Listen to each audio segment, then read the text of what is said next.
വണ്ടി എവിടെ? നിനക്ക് എത്ര വണ്ടി ഉണ്ട്? ഒറ്റ വണ്ടി. ആ വണ്ടി എവിടെ ചോദിച്ചേ? ആ വണ്ടി നമ്മുടെ ഷോറൂമില് കൊണ്ടുപോയി കൊടുത്ത്. എന്തിന്? വണ്ടി അവർക്ക് തന്നെ വിറ്റാ. ചേച്ചി മോടി വിടുന്നു.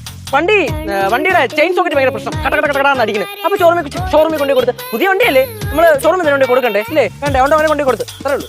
டே கேசு, என்னடா சொல்ற? ஷோரூம் ஓபன் ஆகிறதுக்கு 10 மணி ஆகும். இப்ப மணி 8 தான் ஆகுது. அப்ப எப்படி நீ கொடுப்ப? Good question. നല്ല ചോദ്യം. അതാണ് അവിടാണ് എന്റെ ബുദ്ധി ഞാൻ ഉപയോഗിച്ചത്. അതായത് ഷോറൂം ഓപ്പൺ ആവാൻ 10 മണി ആവുമായിരിക്കും. പക്ഷേ അവിടെ എന്റെ ഒരു ഫ്രണ്ട് ഉണ്ട്, ഒരു എക്സിക്യൂട്ടീവ്. അവനെ ഞാൻ വിളിച്ച് ചോദിച്ചു. അപ്പൊ അവൻ പറഞ്ഞൊരു കാര്യം ചെയ്യാം, നീ രാവിലെ കൊണ്ടുവന്ന് കഴിഞ്ഞാൽ എല്ലാ പരിപാടി പെട്ടെന്ന് തുടങ്ങാം എന്ന് പറഞ്ഞു. ഫസ്റ്റ് നിന്റെ വണ്ടി എന്നെ സർവീസിന് എടുക്കുമെന്ന് പറഞ്ഞു. അപ്പൊ അങ്ങനെ പണിക്ക് കയറ്റി. സത്യം പറടാ, നീ വണ്ടി എവിടെയെങ്കിലും കൊണ്ടേ ചാർത്തിയാ? ചാർത്തിയൊന്നുമില്ല. ഞാൻ പറഞ്ഞില്ലേ, ഇതാണ് ശരിക്കുള്ള പ്രശ്നം. വണ്ടി ഞാൻ കൊണ്ടുപോയി അവിടെ നമ്മുടെ